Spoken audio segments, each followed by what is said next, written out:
नमस्कार भाइयों और बहनों, जंगली मेडिसिन यूट्यूब चैनल में आप सभी का एक बार फिर से स्वागत है। आज की जानकारी बहुत ही महत्वपूर्ण है क्योंकि आज हम आपको एक ऐसी वनस्पति के बारे में जानकारी देने वाले हैं जो बहुत ही कम दिखाई देती है, यानी कि यह वनस्पति बहुत ही दुर्लभ है। लेकिन इस वनस्पति के औषधीय गुणों को जानने के बाद आपको यह जानकारी हो जाएगी कि यह कितनी महत्वपूर्ण और गुणकारी वनस्पति है। यह वनस्पति आंखों के रोग, नक्सीर, दांतों के रोग, पेट संबंधी विकार, सभी प्रकार के चर्म विकार, रक्तपित्त, बवासीर आदि अनगिनत रोगों की रामबाण दवा है तथा इसके कुछ खास प्रयोग भी है जो आज हम आपको इस वीडियो में बताएंगे। इसलिए इस वीडियो को पूरा अंत तक देखिएगा क्योंकि जानकारी बहुत ही महत्वपूर्ण है। यह घातकी का पेड़ है जो मध्यम आकार का झाड़ीनुमा होता है। इसकी बहुत सारी शाखाएं होती हैं जो चारों तरफ फैल जाती हैं। जनवरी से इस पर फूल लगने लगते हैं और संपूर्ण पौधे पर फूल ही फूल हो जाते हैं। इसके फूल इसके तनों पर लगते हैं, यह इसकी खास बात है। इसके फूल इस तरह के होते हैं जो लाल रंग के होते हैं और इनकी आकृति भी विचित्र प्रकार की होती है तथा यह फूल गुच्छों में लगते हैं। इन फूलों को धाय के फूल कहा जाता है और इसी नाम से अधिकतर यह प्रचलित है। धाय संपूर्ण भारत में देखा जा सकता है और अधिकतर यह जलीय प्रदेशों में दक्षिण भारत, बंगाल और मध्य प्रदेश में अधिक देखने को मिलता है। इसके पत्ते इस तरह के होते हैं जो एक सीधी लाइन में आमने सामने की तरफ होते हैं।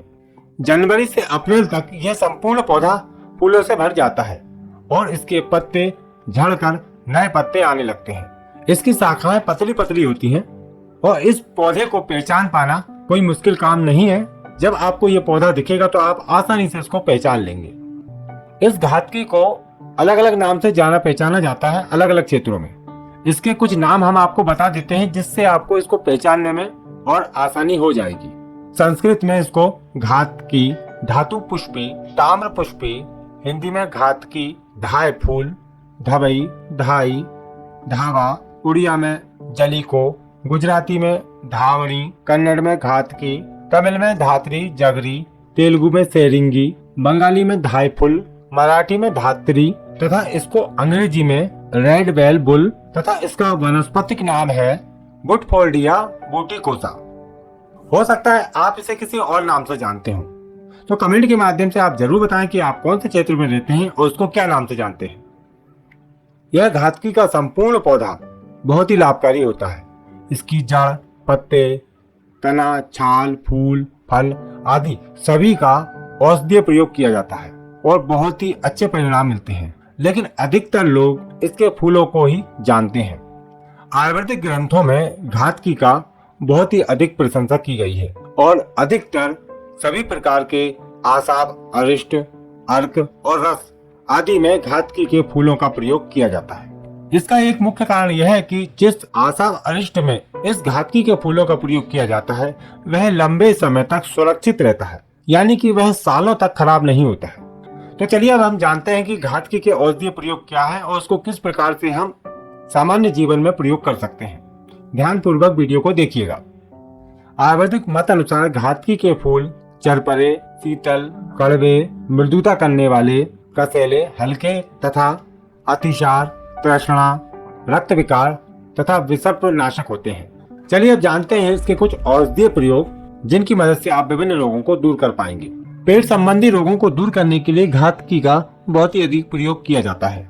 दस्त आदि हो जाने पर इसके घातकी के फूलों का चूर्ण 1 से आधा चम्मच मट्ठे के साथ सेवन करना चाहिए या फिर आधी चम्मच चूर्ण को शहद में मिलाकर सेवन करने से भी सभी प्रकार की समस्याएं खत्म होती हैं। दस्त और पेचिस की समस्या हो जाने पर बार बार शौच जाने की इच्छा होती है, उसमें यह बहुत ही अच्छा काम करता है। इसके लिए घातकी के फूलों का चूर्ण 1 से आधा ग्राम की मात्रा में लेकर या फिर आप 1 चम्मच चूर्ण भी ले सकते हैं, मट्ठे के साथ सेवन करना चाहिए या फिर आप इसके फूलों के चूर्ण को शहद में मिलाकर भी सेवन कर सकते हैं, तो बहुत ही अच्छे लाभ मिलते हैं। लगभग घातकी के 10 ग्राम फूलों को 400 ग्राम पानी में खूब उबालना है और जब पानी चौथाई बचे उसे उतार कर ठंडा करके खाली पेट काढ़े को सेवन करने से बहुत अच्छा लाभ मिलता है। सुबह शाम यह प्रयोग करना चाहिए। जो लोग बवासीर की समस्या से परेशान हैं, उसके लिए घातकी रामबाण है। घातकी के सेवन से खूनी बवासीर ठीक हो जाता है।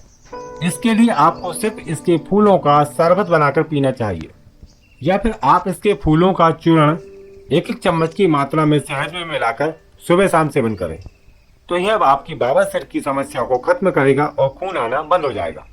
लीवर संबंधी समस्याओं को दूर करने के लिए भी आप घातकी के फूलों का चूर्ण सेवन कर सकते हैं। जो लोग डायबिटीज और मधुमेह से परेशान हैं, वह घातकी के द्वारा अपनी बीमारी को ठीक कर सकते हैं। इसके लिए आपको एक छोटा सा प्रयोग बताते हैं। घातकी के फूल, पठानी लोद्र और चंदन, इन सभी को समान मात्रा में लेकर कूट पीस कर बारीक चूर्ण बनाकर रख लें। फिर इस चूर्ण को एक एक चम्मच की मात्रा में लेकर दिन में 3 बार शहद के साथ लेना है। कुछ ही महीनों में आपकी डायबिटीज की समस्या ठीक हो जाएगी। एक बात का आपको ध्यान रखना है कि सिर्फ आपको इसमें मधुमक्खियों के द्वारा बनाया हुआ शहद ही प्रयोग करना है। बाजार में मिलने वाला शहद शक्कर आदि के द्वारा बनाया जाता है, वह आपको नुकसान कर सकता है। पेट में अल्सर हो जाने पर भी घातकी का प्रयोग किया जा सकता है। यह आपकी आंतों के सूजन को ठीक करता है तथा आंतों से खून आने वाली समस्या भी ठीक हो जाती है। इसके लिए आपको घातकी के फूल और लौद्र की छाल को थोड़ी थोड़ी मात्रा में शहद में मिलाकर सेवन करना है। आग में जल जाने पर घातकी के फूलों का प्रयोग किया जाता है। यह जले हुए निशान को भी दूर कर देता है तथा आग से जला हुआ घाव जल्दी ठीक हो जाता है। इसके लिए घातकी के फूलों को पीसकर अलसी के तेल में या फिर शहद में मिलाकर लेप करना चाहिए तो बहुत ही अच्छे लाभ मिलते हैं। बुखार हो जाने पर भी घातकी के फूलों का चूर्ण सुबह शाम गुनगुने पानी के साथ सेवन करना चाहिए। आंखों के सभी प्रकार के रोगों को दूर करने के लिए आप घातकी का प्रयोग कर सकते हैं। घातकी के फूलों को सुखाकर उसका चूर्ण सुबह शाम सेवन करने से आंखों की समस्याएं दूर होती हैं तथा आंख की रोशनी बढ़ती है। घातकी का पौधा दांतों के लिए बहुत ही लाभकारी माना जाता है।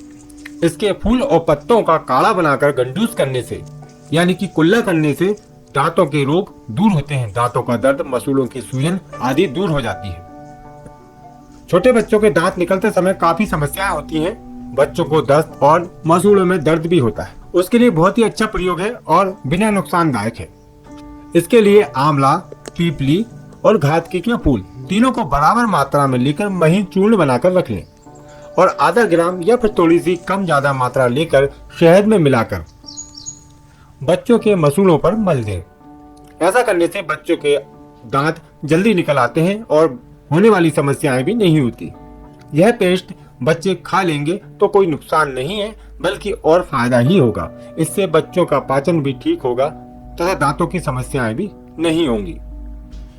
कुछ लोगों को पेट में कीड़े हो जाते हैं और अधिकतर ये बच्चों को होते हैं। इसके लिए धाय के पेड़ की छाल या फिर इसके फूल और पत्तों को इकट्ठा करके काढ़ा बनाएं और थोड़ी थोड़ी मात्रा में पिलाने से पेट के कीड़े नष्ट हो जाते हैं। इसके फूलों के चूर्ण को सुबह शाम पानी, शहद, दही या फिर मिश्री के साथ खाली पेट लेना चाहिए तो लुकोरिया की समस्या यानी कि प्रदर रोग ठीक हो जाता है।